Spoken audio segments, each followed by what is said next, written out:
Hello, welcome. My name is Lisa. So we're doing chicken tacos in the crock pot. What my plan is for us to eat off this all weekend. We're going to make some taco bowls, taco salad, make it easier on myself this weekend, and a budget-friendly meal. So I've got 3 chicken breasts, some taco seasoning. I'm going to just put that chicken breast in the crock pot on low and put my seasoning mix on it and let it go on low for like 6 hours. It's 11:26 now.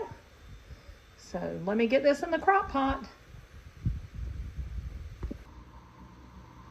So y'all, I got my chicken in the crock pot. My crock pot is on low. I'm going to put the lid on it and not be looking at it. And I generously got the taco seasoning on there. Y'all, I broke it up a little bit. It was frozen, but thank goodness the crock pot is forgiving. Forgiving. See y'all in 6 hours.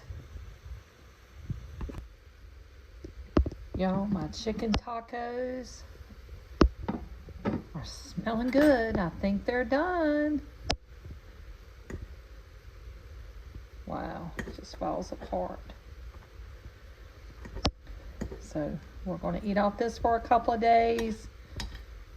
Make some chicken tacos, some burritos, taco salad, taco bowls. I'm going to make some rice.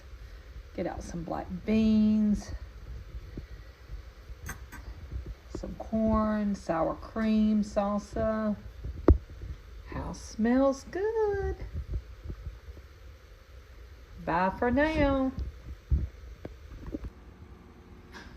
So y'all, I've got all the things laid out. Here's our chicken, tortilla wraps, sour cream, black beans, fiesta cheese, salsa, corn, tortilla chips, refried beans, tortilla strips.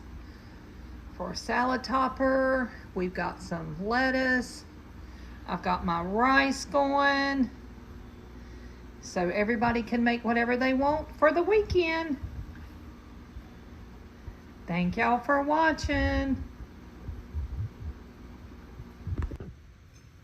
I made me a chicken rice bowl with some cheese, black beans, corn, and some tortilla strips. And I made me a refried beans and cheese tortilla. This is what we're having for dinner.